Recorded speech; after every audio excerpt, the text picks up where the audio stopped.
Assalamualaikum, selamat pagi, salam rahayu. Makam Habib entah asli entah abal-abal. Ini dia videonya. Masya Allah. Dulunya kan nisan semacam batu seperti itu, tempel seperti tempel, terus ada tulisannya Habib Pramidin. Begitu tahu, langsung saya konsolidasi dengan teman-teman ini yang berani nyuruh siapa? Ya, memang ada salah satu lah, ya masih ngaku keluarga tapi saya juga tidak tahu. Ngaku? Iya, ngaku keluarga. Biasa diaku dulu, tak? Setelah itu diklaim dan kita yang diusir. Ya, akhirnya begitu tahu kita sepakat, udah yuk bareng kita bongkar aja. Langsung dibongkar udah. Masya Allah, alhamdulillah. Ini di sini ya? Ini pertanyaannya sini nih. Ini kan diangkat sudah diambil, karena bentuknya kan seperti itu, tinggal diangkat. Tulisannya langsung dipecah, langsung itu diangkat sudah diamankan. Ini berarti ini makamnya sekitar sini, Mbah Tarbi.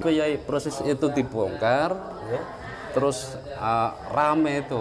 Berarti bongkarnya tahun berapa? Belum lama ya? Sekitar ya setahun setengahan lah. Setahun setengahan. Setahun setengahan. Dan itu saya kira sebagian... Setelah itu rame, bisa ketahuan makam-makam banyak di Habib kan. Ini pemakaman Sunan Bonang.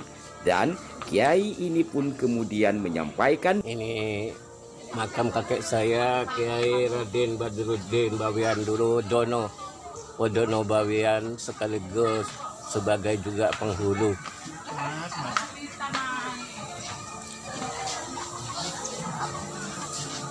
Ini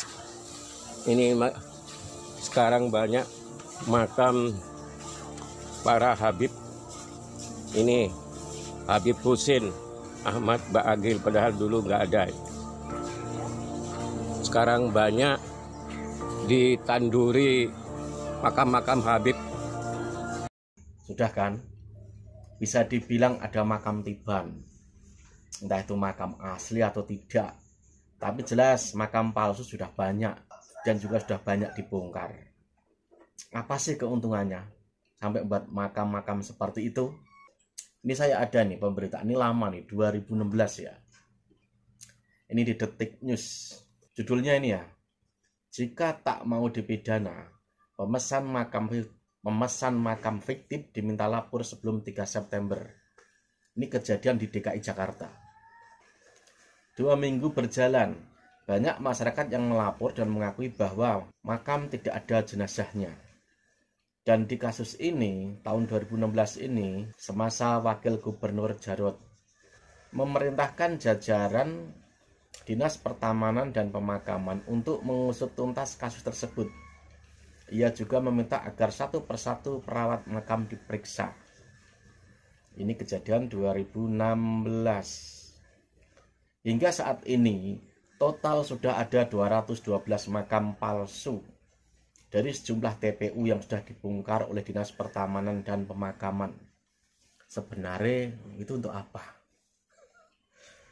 Orang mesan seperti itu atau bahkan buat makam palsu itu tuh apa? Untuk nyimpan uang atau apa gitu loh. Soal berita ini saya cari kurang jelas lah intinya. Sebenarnya makam apa gitu loh. Nah, berkaitan dengan makam-makam palsu itu, di dalam pemberitaan banyak berita orang memalsukan uang. Padahal memalsukan uang itu jelas melanggar Undang-Undang Nomor 7 Tahun 2011. Pidananya itu 10 tahun. Dendanya berapa? 10 miliar. Jika di KUHP pasal 244 itu berapa? Itu pidananya 15 tahunan. Itu uang. Kalau orang itu memalsukan uang pasti mencari keuntungan. Dari pengembaliannya dapat duit asli kan, kembaliannya biasanya kan dibeliin apa atau apa kan seperti itu. Itu lebih apa ya, merugikan negara. Lalu bisa saja misalkan rakyat atau masyarakat dapat uang dari uang palsu itu, misalkan ketahuan.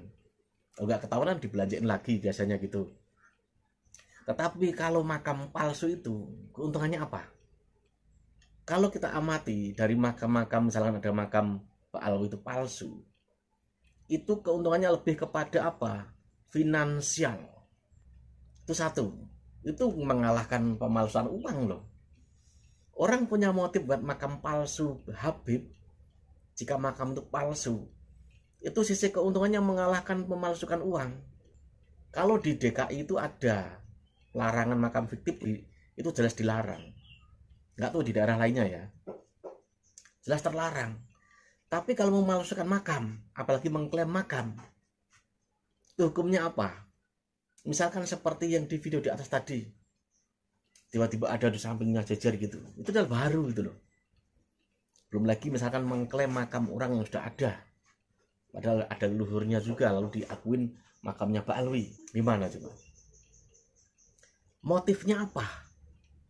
Motif ini tuh lebih bahaya daripada motif orang memalsukan uang. Ini bisa menyangkut sejarah. Coba tujuannya apa coba? Ada yang tahu nggak? Tujuannya itu apa? Orang kalau memalsukan makam orang, lalu nyebut dengan fam-fam Pak Alwi seperti itu, Assegaf, ya, Bakgil, seperti itu. Itu motifnya apa? Motif ziarah, cari uang banyak. Orang datang berziarah kan biasanya ada uang sedekah lah atau apalah macam-macam kan, sampai parkir macam-macam banyak. Motifnya apa? Motif di luar itu. Sebelum kasus-kasus makam itu ada, sudah lama orang tahu kan, ada orang mempunyai keahlian, oh ini makamnya ini kan gitu, banyak kan, dari dulu udah tahu saya banyak gitu loh. Tapi kalau diperhatikan ternyata aneh gitu loh. Keanehannya tuh jelas terlihat dari nama-namanya, itu saja, itu lagi. Dari dulu itu gitu loh. Lalu dibangun gitu, kalau membangun tuh pakai modal. Biasanya bangun tuh pakai modal itu setelah ditemukan itu, misalnya datangin seorang habib atau seorang kiai atau apalah yang perlu dalam dunia bidang seperti itu, ini makamnya ini, lalu lapor gurunya lagi, ini makamnya ini, oh ini makamnya, ternyata makamnya habib ini. Nggak lama kemudian nanti kan boom, orang berziarah, memasukkan uang tuh ada, lalu dibangun tuh mudah. Deketin saja orang yang paling kaya di situ untuk bangun makam ini, nanti barokahnya seperti bangunlah megah. Kalau soal itu mudah gitu loh. Tapi motifnya, kemungkinan motif sejarah, mengaburkan sejarah yang sudah ada, sejarahnya orang-orang pribumi, kemungkinan. Dua, motif ekonomi. Ini besar ini. Jika misalkan banyak penjara ini besar. Dan dari beberapa macam makam yang itu pakai label Pak Alwi itu ada yang sepi, ada yang rame, ada yang masih dibiarkan tapi dikasih patok, dikasih tulisan famnya mereka lah. Tapi kebanyakan melibatkan orang yang di dekat di situ, kebanyakan loh ya. Itu kalau udah makam besar udah jadi. Kalau makam yang tiban, yang full tiban, yang masih kosong kanan kiri misalnya belum ada, itu lebih meragukan lagi gitu. Sampai sekarang belum ada itu yang ketangkap motifnya itu apa, sampai buat seperti itu, dan pengakuannya siapa yang nyuruh. Kayaknya sampai sekarang masih agak tertutup. Sepertinya udah ada, cuman masih disimpan. Dan kalau diamati, antara memalsukan uang dengan memalsukan makam, itu lebih berbahaya memalsukan makam. Efeknya itu berantai, efeknya itu lebih luas. Menurut kalian bagaimana? Kok ada ya orang kober-kobernya misalkan buat makam-makam palsu, atau ngaku ini makamnya ini. Menurut kalian motifnya itu apa? Wassalam.